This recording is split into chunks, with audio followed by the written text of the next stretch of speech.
acompaña ya Héctor Gil García, quien además hoy también estará tratando acerca de este tema importante. Héctor, bienvenido, muy buenas tardes. Muchas gracias, Carlos. Muy buenas noches y buenas tardes para allá, para Ecuador. Un abrazo desde España. Muchas gracias. Habíamos tratado en sendos conversatorios, diálogos telemáticos acerca de aquellas cosas que desde la infancia nos generan como que un estado mental, porque son temas adquiridos desde nuestra infancia, y luego hablamos acerca de la necesidad del perdón, los procesos de perdón, y cómo ellos nos ayudan a liberar ciertos temas personales que son también parte de nuestra conformación de vida. Esta tarde la propuesta era tratar acerca de esos ejemplos de los procesos terapéuticos del perdón. Mi querido Héctor, eres tú quien conoce más de este tema. Bienvenido.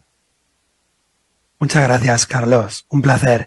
Pues sí, tal como apuntabas, vamos a descubrir en la medicina mente-cuerpo, en la medicina psicosomática, cómo las heridas de la infancia van a marcar profundamente la personalidad. Es así que encontramos, por ejemplo, muchos casos como el que te voy a explicar ahora. Una mujer que tiene fibromialgia, que aparece en la consulta con una fibromialgia crónica desde hace ya muchos años, y descubrimos que ella le cuesta tomar decisiones y no acaba de tomar decisiones. Entonces siente una gran tensión entre la mitad de su familia actual con su marido y la otra mitad de su familia, que son sus hijas, en otro país. Y como no toma decisiones y se siente atrapada entre la espada y la pared, desarrolla una fibromialgia. Pero descubrimos que en la infancia ella fue una niña que fue obligada a elegir entre su padre y su madre. Y pasó etapas viviendo con sus abuelos, etapas viviendo con la madre, etapas viviendo con el padre, y finalmente acabó viviendo con una tía suya. Pero esa tensión de esa niña pequeña que la obligan a decidir si quiere vivir con su padre o con su madre, eso no se resuelve, se queda guardado y años después, muchos años después, aparecerá la enfermedad. Por lo tanto, podemos concluir que todas las enfermedades físicas tienen un componente psicológico de la infancia que se podría curar con un proceso del perdón. Por eso el perdón al padre y el perdón a la madre va a ser una clave fundamental en la medicina mente-cuerpo. Estimado Héctor, mm, entiendo que en algunos casos incluso quienes no han superado estos procesos, a los que llamamos procesos de perdón, entre otros, pueden generar también en enfermedades como el cáncer. No quisiera alarmar a quienes nos siguen, nos acompañan, pero he visto algunos casos puntuales en que efectivamente esto ha sucedido. ¿Esto es real? ¿Esto es cierto? No queremos alarmar a la población, pero queremos buscar las causas de las enfermedades. Y según dicen los expertos, cada vez más las causas van a estar dentro y no afuera. Incluso cuando se trata de envenenamientos o de accidentes, también las causas estarían dentro. Porque la mente tiene unas posibilidades increíblemente poderosas y el peligro más grande que tenemos es no conocer nuestro inconsciente. Nuestra mente inconsciente prepara accidentes, envenenamientos, enfermedades, y las enfermedades físicas tienen un componente altísimo de, digamos, de cómo gestionamos nuestra propia cognición y nuestras propias emociones. Está muy comprobado que con una cognición sana, con una sana limpieza, una sana higiene mental y una canalización correcta de las emociones, disminuiríamos el estrés a mucho menos de la mitad. Por lo tanto, todas las enfermedades se podrían reducir a la mitad.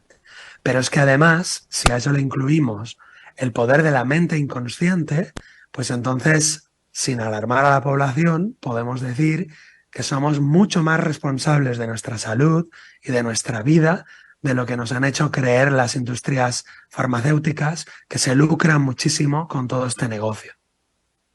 Estimado Héctor, habíamos hablado que hoy trataríamos sobre los casos ejemplificados y nos mencionabas algo de aquello. Desde el trabajo que viene realizando, ¿cuáles han sido otro de los ejemplos que nos puedes compartir?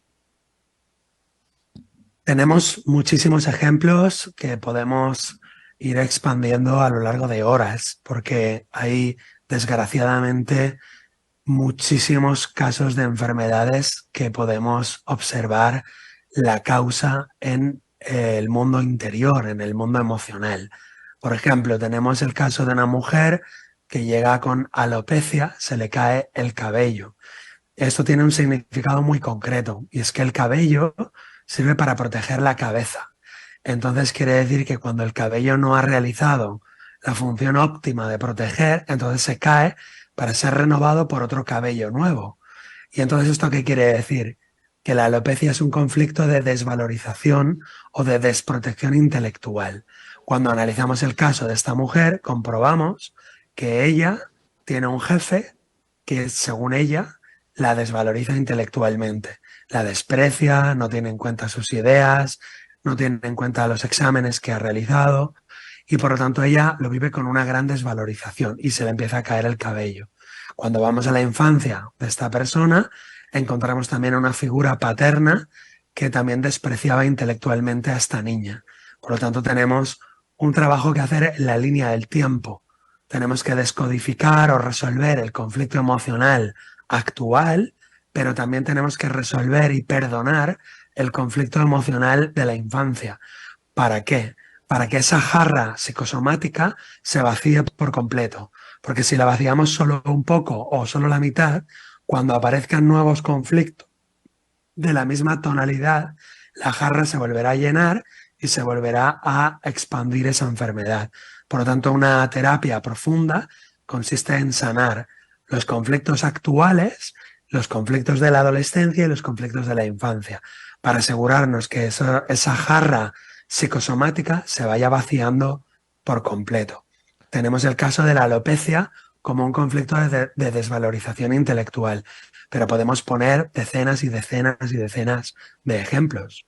Solamente puntualizar un hecho que lo habíamos tratado en el primer diálogo abierto que tuvimos junto a Héctor Gil García, que por cierto se encuentra desde España y estará a finales de julio aquí en Quito compartiendo justamente estos temas a través de un retiro que es el Camino del Héroe, del que ya vamos a hablar. Sin embargo, solamente queríamos ratificar el hecho de que estos procesos eh, son procesos que se conforman desde la niñez y que en nuestro cerebro se quedan marcados como una reacción, como un disco duro, ¿no? Es decir, quedó grabado y nuestro cuerpo reacciona ante distintas situaciones de forma en que fue adquirido esta reacción, mi querido Gil. No sé si me hago yo entender al público que nos acompaña. Sí, lo explicas muy bien, Carlos, y tiene esto muchísimos estudios a nivel neurológico. Se forma una huella neurológica, lo que se conoce como un engrama cerebral, cuando hay un trauma.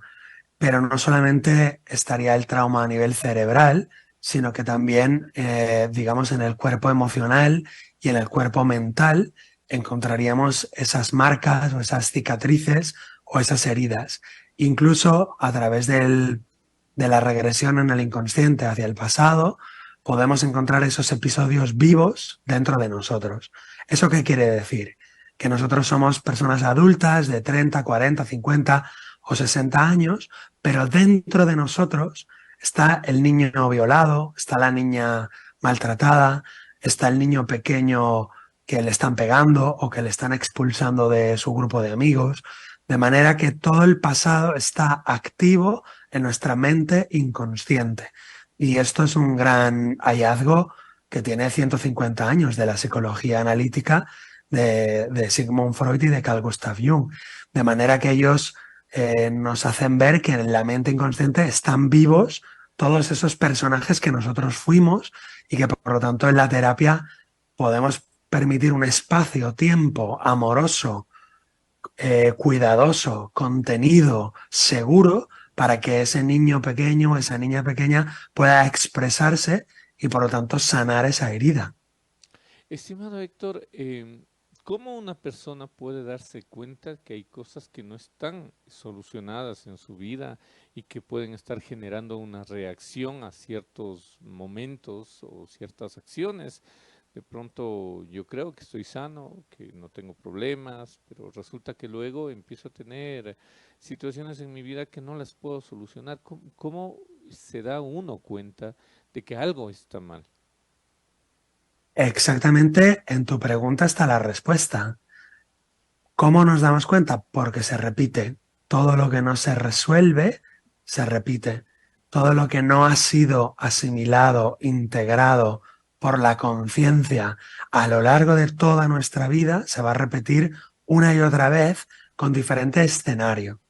Por eso la pregunta es muy interesante. ¿Cómo sé si tengo cosas en mi infancia sin resolver? Muy fácil. Observa lo que tienes hoy en el presente que te molesta y que se repite una y otra vez. Y aquello que se repite, que te molesta, que te duele, tiene que ver con tu infancia.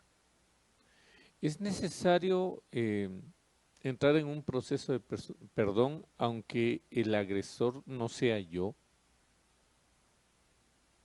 Sí, es necesario entrar en un proceso del perdón, pero no solo para ti o para mí, sino como ser humano, el ser humano en sí necesita sanear su mente, sanear sus juicios, sanear sus opiniones. Y el perdón es una higiene mental. El perdón es una medicina preventiva. El perdón limpia de culpabilidad a la propia mente.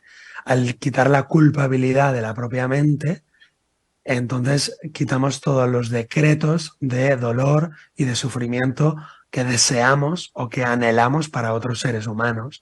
Y al quitar ese deseo de que otros sufran, misteriosamente dejamos nosotros de sufrir. Por eso en el fondo, en el fondo, en el fondo, no tienes que perdonar a nadie, sino a ti mismo, o dicho con otras palabras, te perdonas a ti mismo perdonando a los demás. Por eso los grandes maestros como Jesucristo, Buda, Platón, Zoroastro o Sankaracharya nos dicen que deseemos hacia el otro lo que queremos para nosotros y que no deseemos nunca hacia el otro lo que no deseemos para nosotros. ¿Por qué? Porque ellos conocen perfectamente las leyes de la mente y saben que lo que ocurre en la mente se queda en la mente.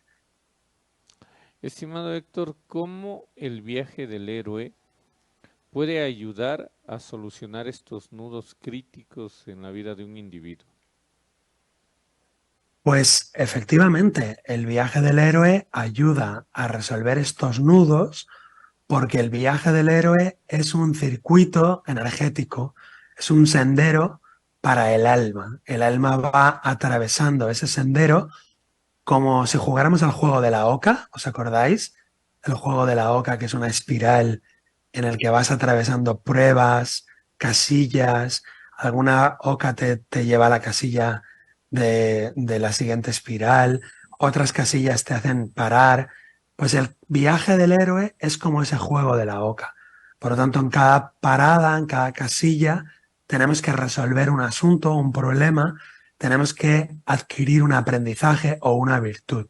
De manera que el camino, el sendero del viaje del héroe es un sendero de perdón, es un sendero de fluir, es un sendero de aprendizaje y de desapego, porque tenemos que convertirnos en peregrinos y en peregrinas de la vida que fluyen por el sendero sin quedarse atrapados en ninguna casilla hasta llegar al final del sendero, que sería el campo de la estrella, Santiago de Compostela, o la oca, que es un símbolo mágico de la divinidad, del amor, de la pureza, de la inocencia. Entiendo y lo dije ya que del 27 al 29 de julio estarás aquí en Ecuador, en Quito, efectivamente, junto a un grupo de profesionales en este retiro al que esté invitada la comunidad para que participe y pueda encontrar solución a aquellos problemas que tal vez no los ha encontrado, ¿no? Sí, el retiro es una invitación para todas aquellas personas que quieran venir a Quito, a Tumbaco. Vamos a estar en el campo 4 días, en una casa preciosa, y bueno, lo que vamos a hacer es simplemente algunos ejercicios maravillosos de meditaciones, de procesos del perdón, de trabajar con el niño interior, con el perdón al padre, a la madre, con ese encuentro con la propia sombra, con esa búsqueda de la inocencia para poder regresar cada uno a sus casas con un hallazgo, con un tesoro, con un talismán y que además pueda ser aplicado en el día a día, de manera que daremos herramientas prácticas, sencillas y a la vez profundas y también humanas, naturales, para que luego a lo largo de meses o de años uno pueda seguir aprendiendo con esas meditaciones, con esos ejercicios y pueda seguir creciendo como ser humano, indagando en ese proceso de perdón, de sanación del alma, para que su vida sea un poquito más armónica, un poquito más bella. Porque al final nos damos cuenta que tenemos que mejorar allá donde estamos. No hace falta viajar al Tíbet o viajar a las pirámides de Egipto, sino al final tenemos que aplicar la sabiduría de los grandes sabios en nuestra vida cotidiana, en nuestro trabajo, con nuestra familia, con nuestros amigos, en nuestros barrios, en nuestras casas. Quiero decir que sin necesidad de irnos a cosas extraordinarias, sino a aplicar las grandes enseñanzas en la vida cotidiana. Justamente usted en pantalla está viendo la información de Héctor Gil García. Un héroe es alguien que ha dado su vida por algo más grande que sí mismo, Joseph Campbell. Héctor Gil García dirigirá este retiro, el viaje del héroe, él es terapeuta del perdón, que radica en España y en colaboración con Tania Barragán y Eduardo Hidalgo estarán del 27 al 30 de julio en Quito, en Tumbaco. La información al 099 19 80 61 8. A ver, 099 19 60, perdón, 618. El teléfono está en pantalla para que usted pueda consultar y además a través de las redes sociales usted va a encontrar el viaje del héroe, Héctor Gil García, como para que pueda obtener más información de estos temas que hoy apenas hemos tratado como unas pequeñas cápsulas, pero que de alguna forma nos han abierto la mirada a entender que hay procesos de vida que nos pueden estar complicando o que pueden convertirse en ciclos que no los terminamos de solucionar. Estimado Héctor, gracias por acompañarnos. El mensaje a quienes nos acompañan a través de la señal de Cero Latitud. Muchísimas gracias, Carlos, y muchísimas gracias a vuestro canal, a vuestro medio de comunicación. Y el mensaje es muy sencillo. Todos somos héroes, todos somos un héroe o una heroína en nuestro interior, pero no hace falta que llevemos una capa, sino que lo que necesitamos es reunir todo nuestro valor, nuestra bondad que todo ser humano tiene dentro, en su corazón, y reunir el coraje para salir de la zona de confort mental y emocional y atrevernos a vivir ese viaje interior para descubrir lo que verdaderamente somos en lo más profundo de nosotros y compartirlo con nuestros seres queridos. Gracias mil, estimado Héctor. A propósito, lo que tú estás mostrando en pantalla es un libro. Sí, gracias. Es el libro que acabo de publicar, que se llama El viaje del héroe, precisamente, y es un libro donde trabajo las etapas del viaje del héroe a nivel terapéutico. Es decir, que es un libro para terapeutas y también para personas que quieran curarse a sí mismas o que quieran sanarse a través de recorrer las etapas del viaje del héroe. Entonces, cada etapa, además, tiene unos ejercicios de reflexión, unas preguntas de autoindagación, una música de música clásica, una pieza musical para ayudarle a curar y a sanar esa etapa. Y también tiene una serie de estrategias y de ejemplos prácticos de cómo esa etapa nos puede atrapar o nos puede dar coraje, nos puede dar fuerza y algunos ejemplos también de mi consulta de cómo esas etapas pueden ser superadas. Es un libro de autoindagación, de autoconocimiento y además nos conecta con la mitología de todos los pueblos, porque el viaje del héroe es un ciclo, es un relato que existe en todas las culturas de todos los pueblos del mundo, desde los pueblos precolombinos hasta las tribus de África, de Oceanía, los vikingos, los hindúes, los egipcios. ¿Por qué? Porque el ciclo del héroe, Joseph Campbell descubrió que es un relato universal del cual participan todos los héroes y heroínas de todo el planeta Tierra. De manera que este ciclo del héroe, este viaje, es el viaje del alma humana. Y tú, que me escuchas, también eres un ser humano. Por tanto, este viaje es para ti. Gracias mil, estimado Héctor. Estaremos pendiente ahora que ya se acerca la fecha del retiro para poder, ojalá en persona, tratar estos temas y también ser parte de este proceso interesante. Gracias mil a la distancia desde Quito, Ecuador. El saludo a España, mi querido Héctor. Gracias, un abrazo grande. Hasta pronto. Vamos a hacer una corta pausa porque nos vamos a conectar nuevamente, pues tendremos entrevistada a Dayana Sandoval, quien es candidata a la Asamblea Nacional por cantones de la provincia de Pichincha. Conoceremos el perfil político, pero también las propuestas y proyectos de trabajo hoy, que estamos próximos a las elecciones anticipadas que se realizarán el 20 de agosto. ¿Ha decidido usted ya quiénes son sus candidatos? Pues Cero Latitud le mantiene informado de ellos. Vamos a una corta pausa y nosotros regresamos con más en este espacio de Cero Latitud. Gracias mil por acompañarnos y ser parte de este medio de comunicación. Por ti, mujer, es el nuevo programa de la Prefectura de Pichincha dirigido a mujeres sin acceso a servicios de salud ni ingresos. Con un pago de tan solo $5 anuales recibirás 2 atenciones en medicina general, 2 consultas en ginecología, una mamografía, un examen de Papa Nicolau y laboratorio clínico en los centros médicos de Pichincha Humana de El Beaterio y El Condado. Regístrate en www.pichincha.gov.es. Prefectura de Pichincha. Autorización número 3034. Elecciones anticipadas 2023 y consultas populares Yasuní y Chocó Andino.